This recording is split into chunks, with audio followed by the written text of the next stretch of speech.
welcome back to the channel. I'm Rena, this time with a demo impression of Tales of Arise. Now, Tales of Arise is a series of JRPG that's been going on for 25 years, actually, because they recently launched all the games, remastered, reworked, and all that for the Tales 25th anniversary.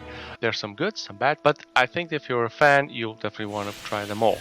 Now, this is the game that comes after all those. This is the last one that they made. It's called Tales of Horizon. There's a demo of it at the PlayStation Store where I tried. Now, the demo you play as a really small part. Basically, you just enter the world. You are asked to kill a monster and then enter a city. That's it. That's really small. But you can play with several characters. I mean, you can switch with these characters while you're playing. But at the end, there's the cinematic, and the cinematic is tied to a couple of characters. They go 2 by 2. So in this demo, you can play with Alphen, which is like your sword main.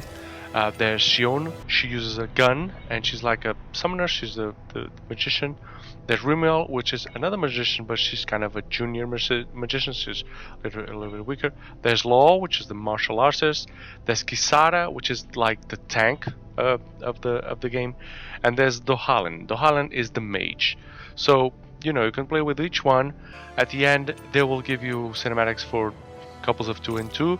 They are Alphen and Shionne, Rena and Law, Kisara and Dahna, which are the same coupling that you have when you do specials. But I'll get to talk with further ahead. Now, let me start by saying that the game looks amazing. I mean, the scenarios, the characters, everything is just fine. Everything is perfect.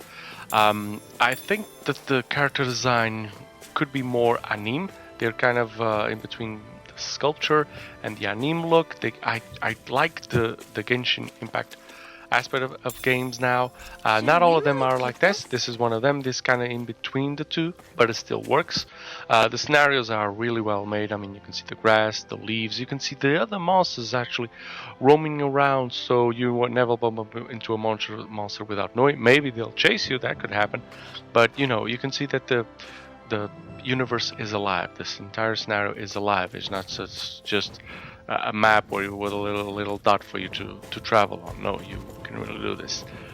There are, right off the bat, right I started playing with Alphen, I noticed a little trouble there. I also noticed with Kisara that was when they jump, the blades that they have around their waist, I know the skirt or whatever, the physics is really simple. It's really stiff. I mean, the blades should move a little bit. I mean, if you jump in, change direction, they should change direction.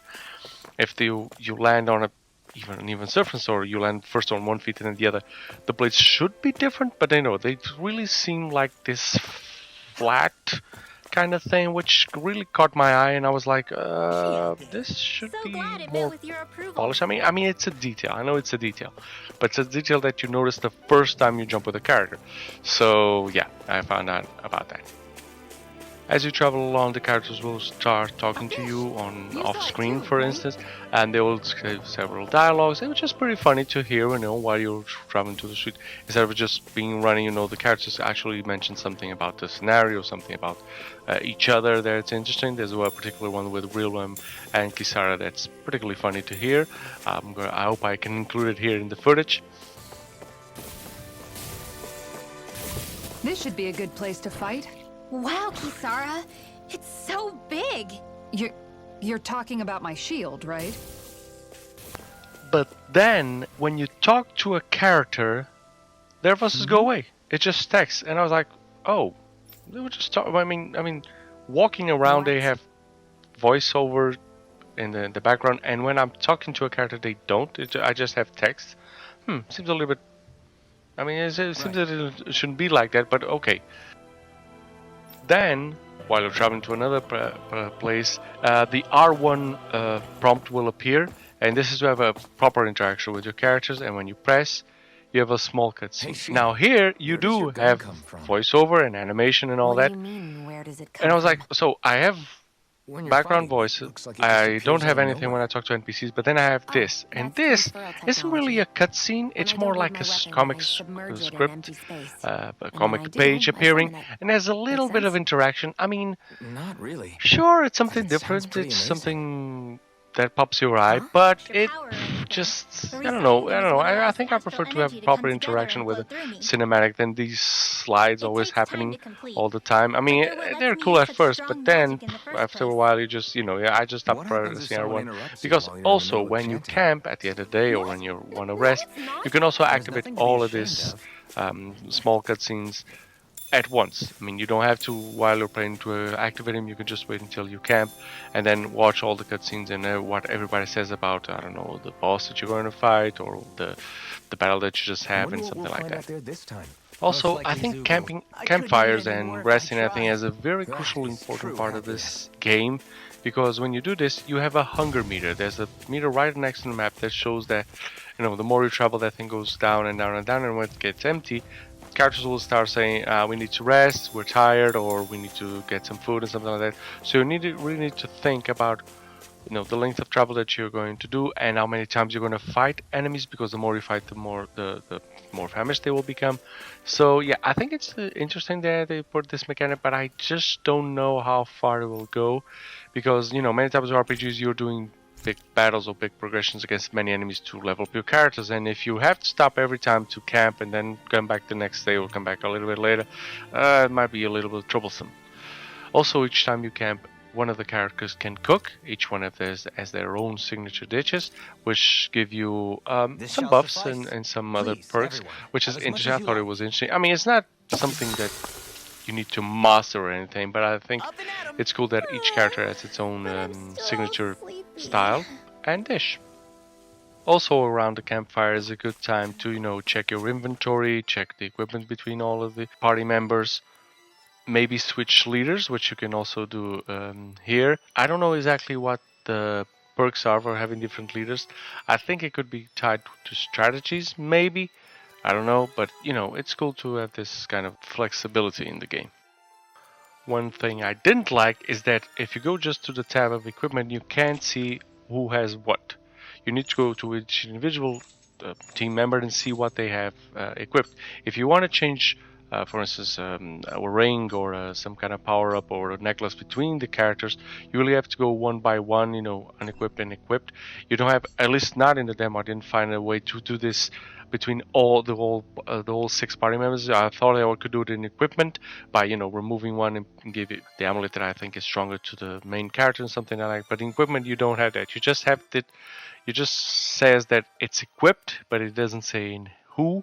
There's no practical way to manage all the equipment in one page. You really have to open every individual page, which I didn't like. I mean, Genshin is free to play and I play it occasionally, and you can do that. You can just go to the artifacts and select, okay, I want this and this one and this and that one, something that's really useful. But in this one I didn't see where this was done. I don't know if it has that option, but I didn't find it. Now, the main part of the game, combat. That's what we're really all about. It works, but I detected a few flaws in it. I mean, you can do combos. Combos work great.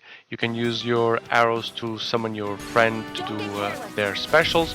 You can also do the tandem attacks, which are really cool. They're really flashy. They're like finishers and all that. That's really cool. But there's problems here. First of all, I didn't know that I could switch targets right at the beginning. I didn't know that I could use L1 to switch between targets and switch between the character's weak points. It wasn't explained. I didn't only realize this because I had to go to the options menu to try and change the key bindings, which I couldn't. The key bindings there's another problem, because you have to use R1 to hit and R2 to dodge, something I don't like. I prefer to hit with a square or triangle or X or something with the buttons, and then use the R1 to dodge. In this demo they don't allow you to do that. They don't allow you to change the key bindings, which for me sucked. You cannot switch between characters while you fight, which is something that I could do in Ease that I reviewed a couple of months back. In Ease you can be playing with one character, easily switch to the other and continue to play with it. Here no, you have to stop the game essentially and select which one is going to be leader, so that's the one you'll be controlling. If you die, you can't do anything. You can give yourself potions. There's no way to use potions even. I didn't figure that out. I don't know if it's even possible. And you can't tell a particular character to, hey, come and raise me, come and help me. You can't do that. Two simple things, two buttons. They could have, with all this keybind, they could have put it this, and they didn't, which is a major bummer. When you get down, you can do two things. You can either change yourself to play with another character and then revive you, or you can wait for them to do that for you. You can just be there looking at them fighting until one of them comes and rescues you.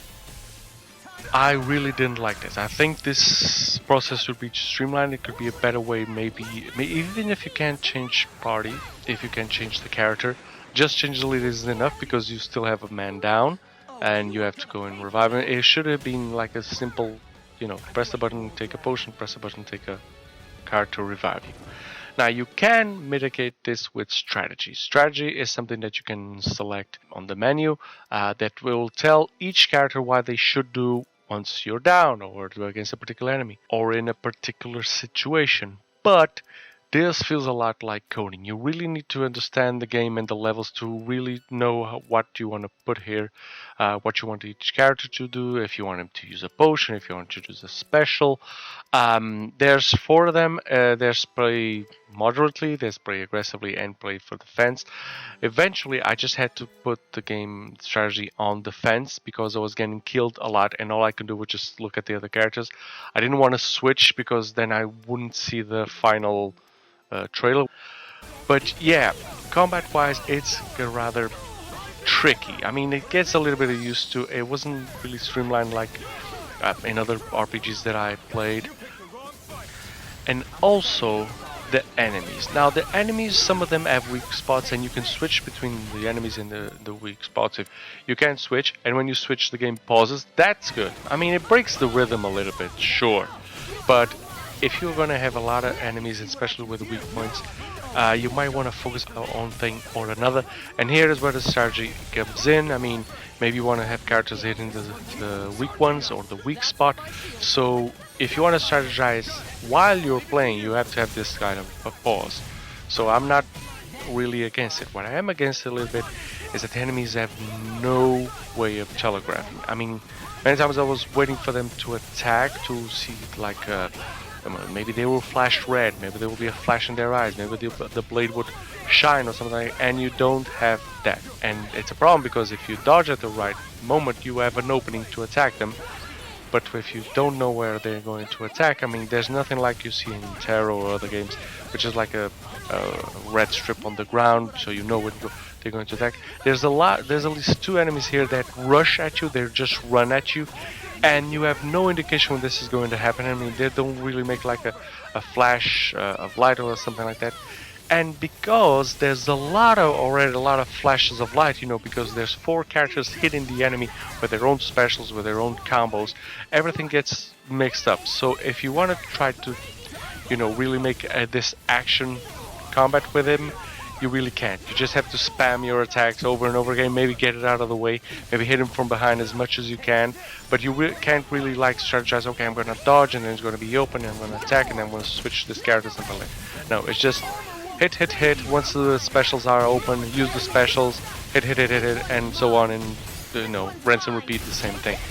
That left me a little bit let down because I like action RPGs, I do, but I think it should be more streamlined.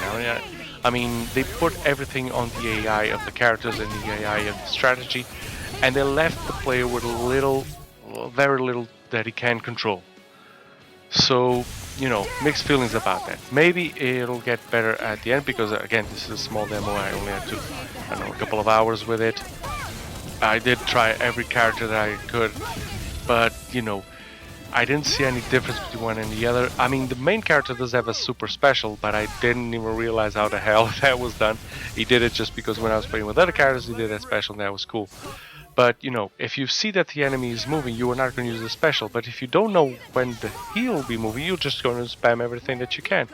So, yeah, that left me a little bit hesitant about how this game will perform. Maybe people will say, no, it's been like this for ages. So it tells that's the way it works. If it is the way it works and if the fans like it, fine. For me, I found it flawed. But even flawed, I did enjoy the experience. I like the characters, I like the scenarios, I like the little bantering between the characters. I like the fact that they are coupling them to, have their own stories. Maybe further ahead you can do separate the group and each one will have their own arcs, which I find interesting. So yeah, try it out. The game comes out September 10th, so you'll have a week to try it out, see if you enjoy it, and if you do, just, buy it when it comes out. I hope you enjoyed the video.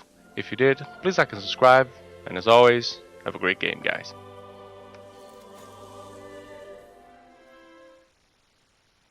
What are you fighting for? I'm Renan, you're Dahna. There's no way.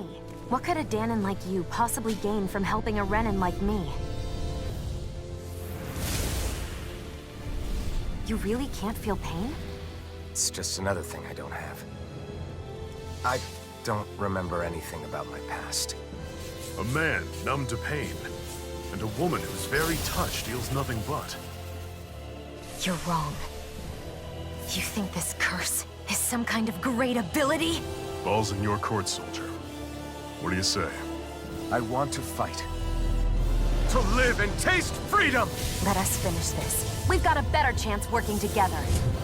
It's only over when you give up. You can trust me, Maybe even lean on me Until the day I died, I knew I would be alone.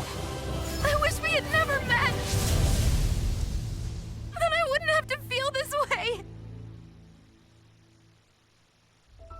I have everyone to thank for that. Including, especially you, Alphen.